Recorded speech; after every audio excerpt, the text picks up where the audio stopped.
Hey students, before we get started on lesson 2 of our fundamental writing strategies, we need to talk about the 5 requirements of a sentence. The first thing we're going to start with is that we need to ensure that we have a what? Capital letter. Then we need to know what goes at the end. Well, it's an end punctuation. We need to make sure we have a subject and a verb. And then that 5th thing is that it makes sense.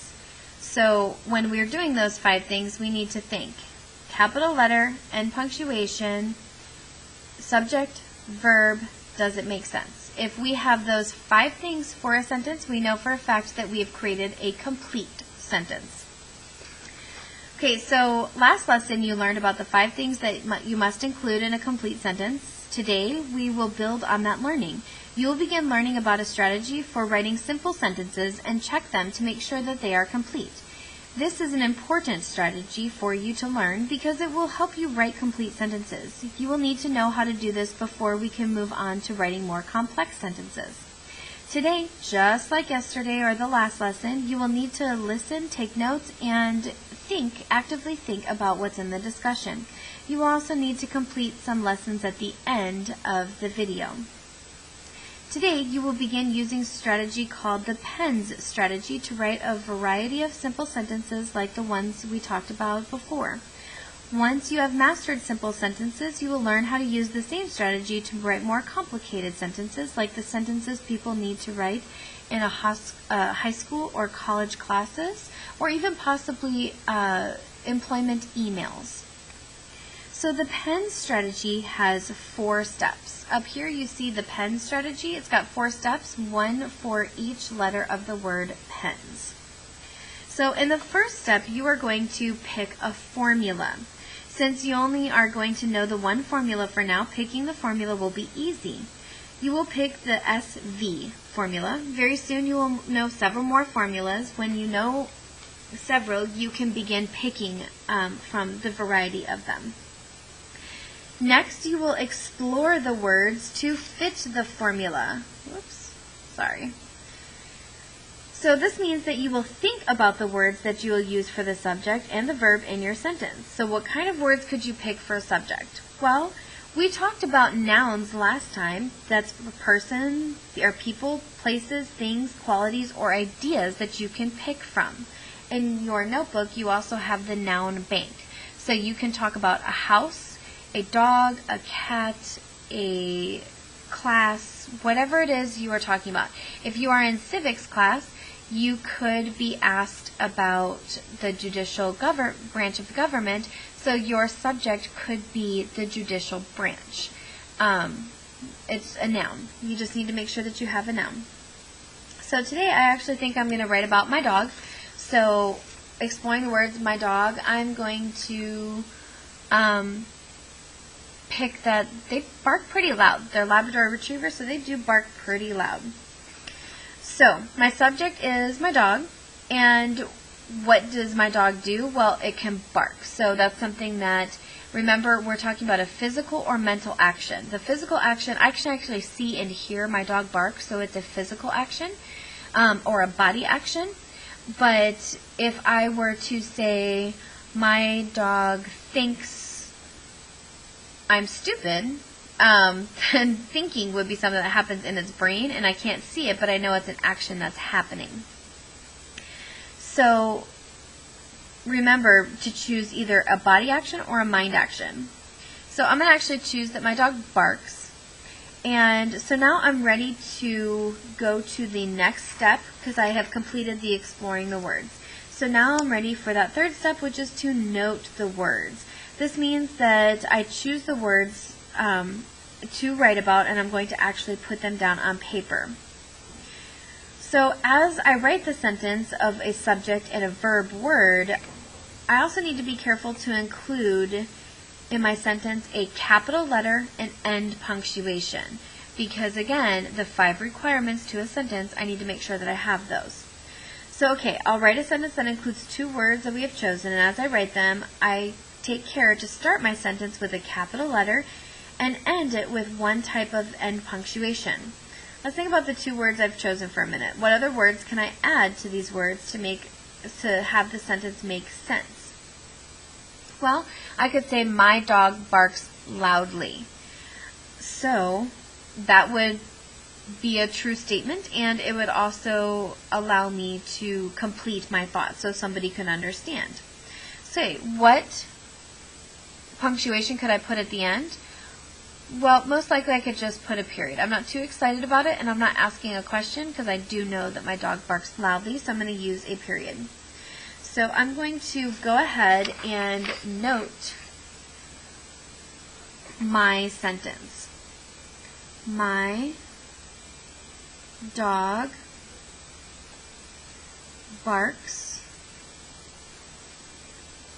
loudly.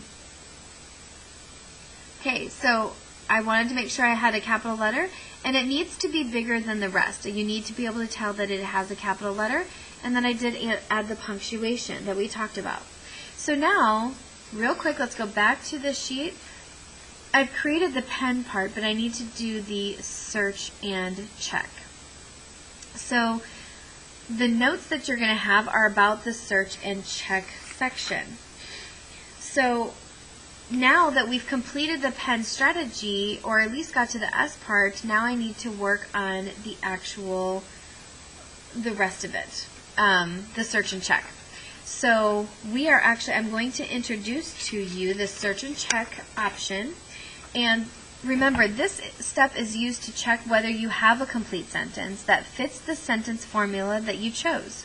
To search and check, you need to do several things.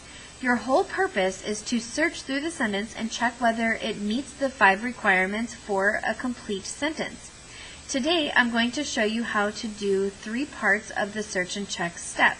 Pay close attention, please, because I want to be able to ask you about this when we meet together, and you tell me what the few steps are.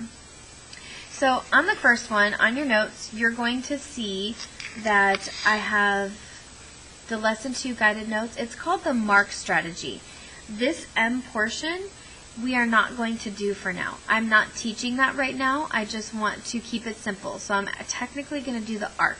Not the mark, but the arc.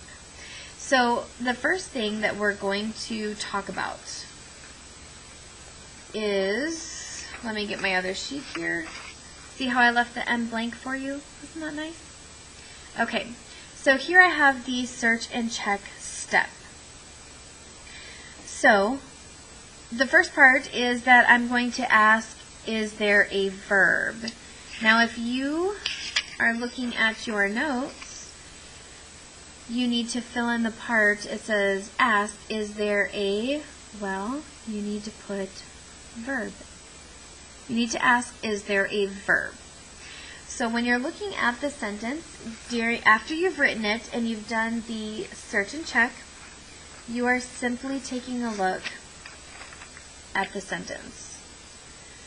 Okay, I'm going to switch pens on you because I want you to see the differences of what I'm doing versus what I wrote in my sentence. So in this step, you will search for and find the verb in the sentence. You will write a V to indicate that it is the verb. So bark is what is happening. That's my V. That's my verb. Now you need to think to yourself, what is the action word? Is there something here that is happening that I can see with a body, a physical action, or in the mind, that something is happening inside a mind and I know it's happening but I just can't see it?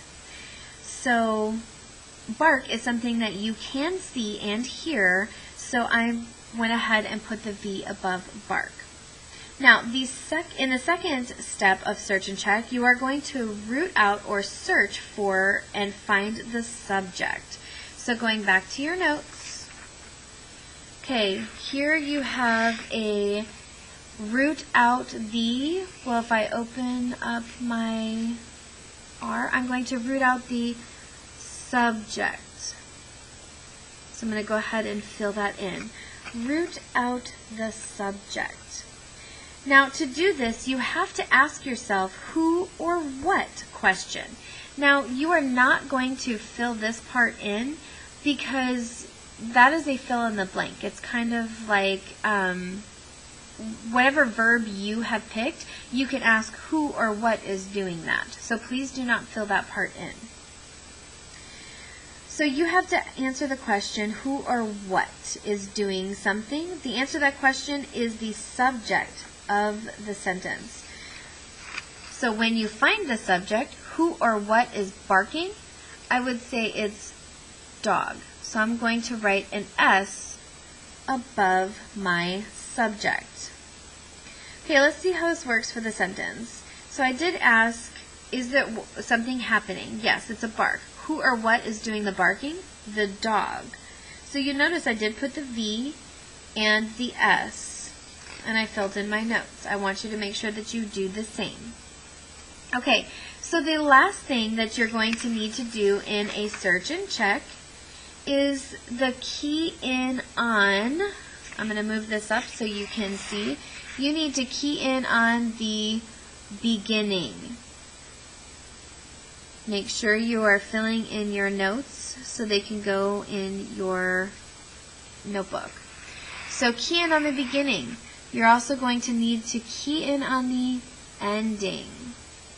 So go ahead and fill in ending. And then key in on the meaning. So here I have all three steps that I'm going to key in on. Key in on the ending, the beginning, the ending, and the meaning. Okay, so if I key in on the beginning, I gotta think back. What's the 5 requirements of a sentence? Well, the first thing is in the beginning I have to have a capital letter. So keying in on the beginning would mean that I am going to check for a capital letter. Key in on the ending, okay, well at the end I know I'm going to put an end punctuation mark. So ending would link me to that punctuation. And then the meaning. Does it make sense? Did I write a complete thought so that everybody can understand it? So, let me show you how to do this. So let's look back at the sentence that I wrote. It is, my dog barks loudly. So now that I have found my verb, my subject, I'm going to key in on the beginning. Did I have a capital letter? Yes, I did. Key in on the ending. Did I do the end punctuation? Absolutely. Now read the sentence one more time. My dog barks loudly. It does not make sense. My dog bark loudly. Not correct grammar. So I need to add an S. My dog barks loudly. Now it makes sense.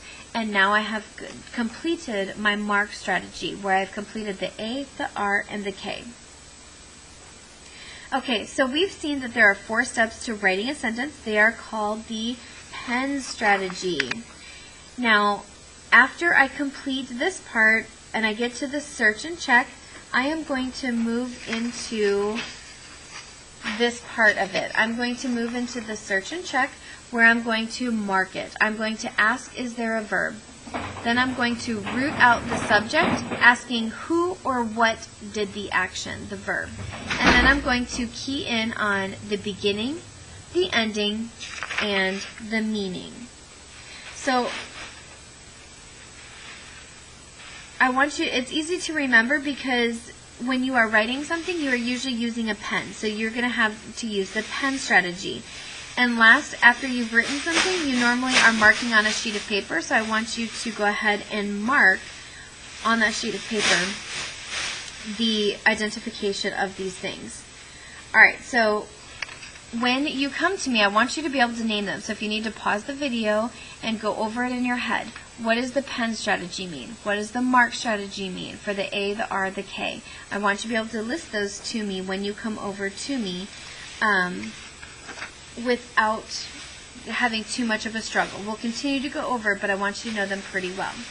So now let's take the time for you to try to use the S step of the PEN strategy, and I'm going to go over that with you on your learning sheet. We're going to do 2A together. So at the end of this video, I want you to turn it off and come see me so that we can do our 2A together and make sure you understand. Then you will be completing some more sheets on your own.